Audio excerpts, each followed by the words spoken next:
to make society a better place, right? So the idea is, hey, scientists, if you're not going to use your collective genius to make the world a better place, if you're going to completely sell out to the economists and Wall Street, and I'm not knocking economists directly, this is a generalization, obviously. I have to make this user-friendly. But basically, if you're going to sell out for money, then it's on us, the people, who are affected by the fact that there aren't innovations in cancer research, per se. There's no real innovation, and I'm not saying that there isn't. You know, there isn't that significant innovation in AIDS research. There isn't much innovation in autism research or Alzheimer's, right? As compared to the innovation in technology. We're not saying that there isn't innovation in these things. There is, but when you compare it to the innovation in technology, I mean, the innovation in technology is insane. We're talking about singularity in the next couple of years, right? So if we can seriously have a credible discussion on singularity in the next couple of years, the question is, where is that correlation in autism research? Where is that correlation in Alzheimer's research, in cancer research, in AIDS research, right? Where is that correlation? That correlation argument won't be there until they figure out, whoever they are, figure out a way of making money on that research. If there's no means of making money on that research, then people aren't going to take the time to do that research. And this is where the occupation movement comes in, right? Grievances have to be properly directed to both the scientific community and to Wall Street. And again, this is a very old argument from Horkheimer. So, if scientists are not going to accept the moral obligation to use their collective genius to transform society for the better, then those of us, the underclass, which I'm definitely a part of, that are least advantaged, must make the most meaningful contribution to a new society, right? Those of us who are least advantaged have to work the hardest. It's your responsibility to sort of, quote-unquote, pull yourself up from the bootstraps, right? If no one else is going to look out for my interests, if no one else is going to look out for my health care, if no one's going to look out for my social welfare, I have to look out for my social welfare. I have to look out for my health care. And in one of the videos I shot in Miami, when I went to the occupation protests, people bought tons of bread and was just basically throwing bread into the audience and feeding people. It's sort of this collectivistic mentality, like this idea that I am going to try and help those because I wanted to be helped. And since those in power aren't going to help us, we need to help each other, right? All right, number 4.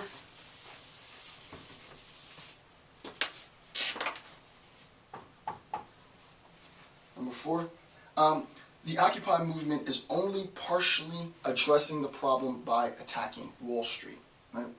The movement is only partially addressing the problem, the economic crisis, and this is all from Horkheimer, right? Horkheimer situates this within the context of a general, quote-unquote, a general economic crisis. Horkheimer says that the general economic crisis isn't just the doing of the bankers, but it's also the doing of the scientists. That sort of format, that template, correlates precisely to our current economic crisis because it's not just Wall Street, but it's science and scientists that have been co-opted by the industry of means of production, making money, taking intellect and commodifying it. So, number 4, the Occupy movement is only partially addressing the problem by attacking Wall Street. The scientific community is directly contributing to the expanded powers of Wall Street. And you don't have to take my word for it. Watch this TED video. Just click the link here and watch the video. Video is, it's one of my favorite TED videos. And the physicist talks about, basically, he goes on a plane, I think, to Turkey. He meets another physicist. They're talking. And they're both like, yeah, we're both going back to Wall Street. They create and run algorithms for Wall Street. And then he proceeds to talk about just how important these algorithms are, so much so that they dug a trench from Chicago to New York in order to get one algorithm to be like a nanosecond faster than blah, blah, blah, blah, blah. Just think about all the manpower that's done in order to dig this ditch to run this wire so that this algorithm can be a nanosecond faster than the others. All for the purpose of making more money. All of that effort, all of that intellect is solely for the purpose, is solely for the purpose of making more money. Now, I respect scientific genius. I respect scientific brilliance. And it's not the case, at least I'm going to argue, that that's a bad thing. All that I'm saying, on behalf of Max Horkheimer, is it would be very interesting to hear stories and to see the same amount of zeal within the scientific community for bettering society, for building social value. There's no denying the fact that there's a correlation between what Horkheimer is saying is one of the contributing factors to the economic crisis in his time, and how that relates to the contributing factors in our time when you have physicists and scientists saying that they are being co-opted. They wouldn't say it like that, but they're being, and I'm not knocking any particular scientist, right? But their intellect is most valuable for Wall Street. You can't, and this is the dilemma.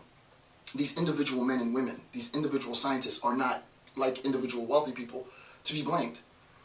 I have a wife and kids. I have a mortgage. I have bills to pay. If someone wants to pay me a ridiculous amount of money because of my knowledge, it's hard to say no to that, right? So it's a more fundamental issue. Right? It's not simply that people are selling out, but people have needs that they need to satisfy. My argument to that is, I too have a mortgage. I too have bills I have to pay, but I still find time in my day, not because I have to, because I want to do this for free, for you, not for me. So that's the idea, right? We need a conceptual change, right? Make your money, sure, but also take a little bit of your time, if you can, if you have the time and if you are so inclined to make viable contributions based on the knowledge that you have, right? So watch the TED video. The movement's specific notes: protests and rallies should be directed to draw attention to the commodification of scientific thought. Individual scientists shouldn't be called out, but the institutions of science should. So you'll see in protest, you'll see signs like human needs, not corporate greed, people before profit, Wall Street bankers, blah, blah, blah, blah. I don't think to this date I've seen anything in a occupation movement that directly addressed the scientific community.